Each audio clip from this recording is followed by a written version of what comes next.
This was the game. I was playing with the black pieces. My opponent was 1263. I was 1291 at the time. So let's go. He moved his queen pawn to d4. And I played the King's Indian defense.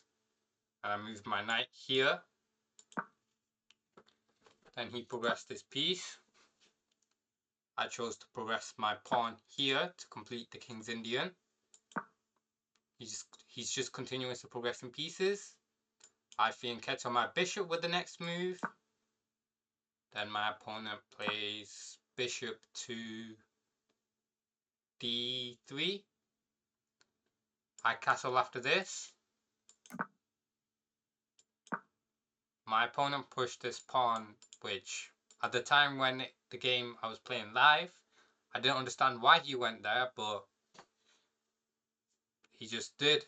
And then I'm pretty sure after this I move my pawn to d6. Yes, I do. So currently I'm playing the King's Indian defense like by the book, and nothing's happened out of the book yet. My opponent is playing very different and strange. Like, he's messed up his pawn structure. So at this point in the game, I thought he might try and long castle by moving his queen and his knight, but he didn't do that, as you'll see later on in the game. I progressed my knight to this square, still playing the King's Indian, back by the book. Oh, the evaluation bar. I forgot to put the evaluation bar here. But as you can see, the evaluation bar favors me by 0.9, which is a very huge margin. And so let's continue. My opponent moves his knight. At this point, I'm pretty sure I went for the e5 break because he has his bishop and his pawn protecting that square, but I have my pawn and my knight, so that's why I went for the e5 break right away now. My opponent, for some reason, didn't take and instead retreated his bishop. Then I chose to take his pawn. I'm pretty certain he took back. Yes, he did. I gave this check here, hoping that he might block with a piece and get it pinned. So that's what I did. And like I thought, he blocked with the piece and got his piece pinned. And at this point, my opponent should have castled, but he didn't castle. So I just continued my attack by moving the c7 pawn to c5.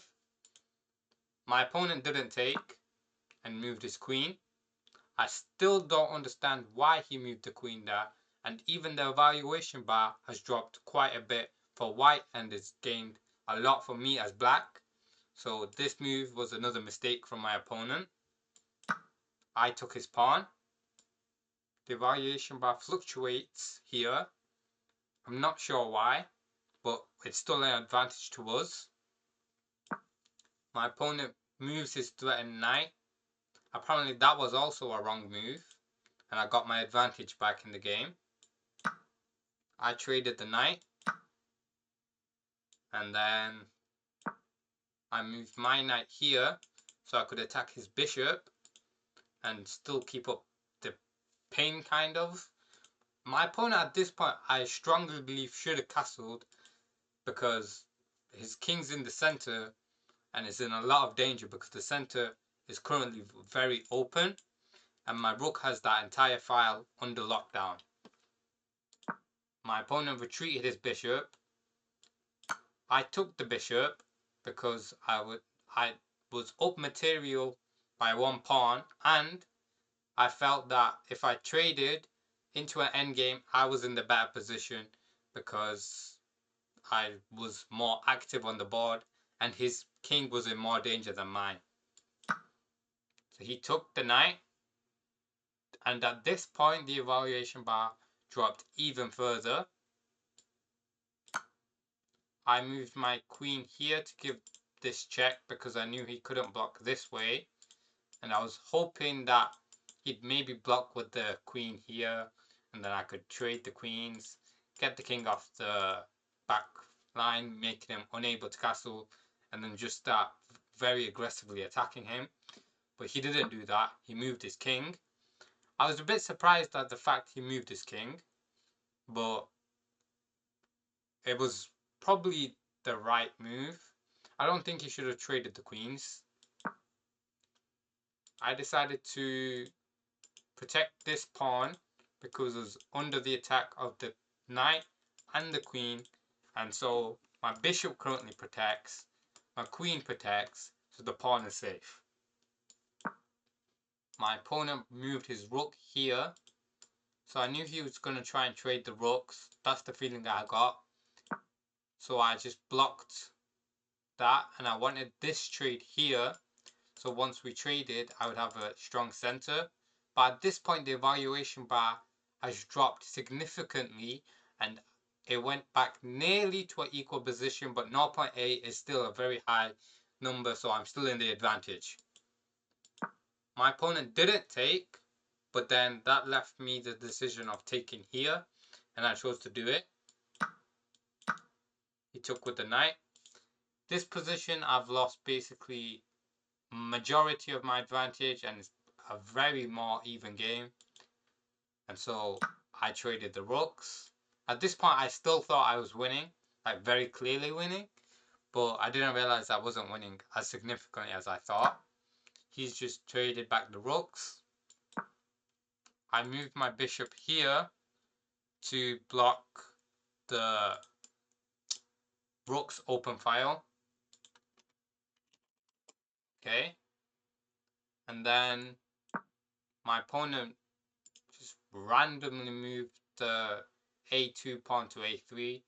It was just, I just thought my opponent was very weak, so at this point I didn't think anything of it. I knew he wasn't the greatest player, so yeah. I wanted to have a double attack on this pawn, knowing that he'll defend by going there, which he does do. And at this point my evaluation bar has skyrocketed and I've taken the advantage all over again. I move here because I knew the moment my opponent stacked his queen and rook that I could pin it like this and take probably the rook, but maybe by the way my opponent was playing he could have blundered his queen, but he doesn't. He moves the queen, I take the rook, he takes back with the knight. I'm pretty certain I take the pawn to try and force a trade of the queens. Yes, I do. My opponent ignored this free pawn and came here. I was having an eye on this pin because I knew his knight couldn't move because the king is like behind the knight, if that makes sense. So I was trying to think of a way, maybe take that pawn, move the rook here and have a double attack on the knight, but that would have taken a lot more moves, so I knew that wouldn't be like ideal. So I just took this pawn instead, just continuing my advantage by taking 3 pawns. My opponent this time unpins himself, which is probably the better move. He could have taken this 3 pawn and protected this pawn, but oh no, he couldn't have taken this pawn because my queen was targeting his knight, and if he took the pawn his knight would be hanging. So yeah, he couldn't do that, so he did make the right move. I wanted to kick out his knight and go here to trade the queens. I didn't expect my opponent to go here, but that was the right move. I was expecting maybe to go here, and then I could forcefully trade the queens, but that doesn't happen. He blocks the check, but I still go here anyway. And my opponent's targeting my rook now, so at this point I could have done anything, but I decided I'm going to make a battering ram by joining the queen and the rook together. And after this, my opponent abandoned the game because he knew he had lost the game. And this is how we reached 1300 ELO.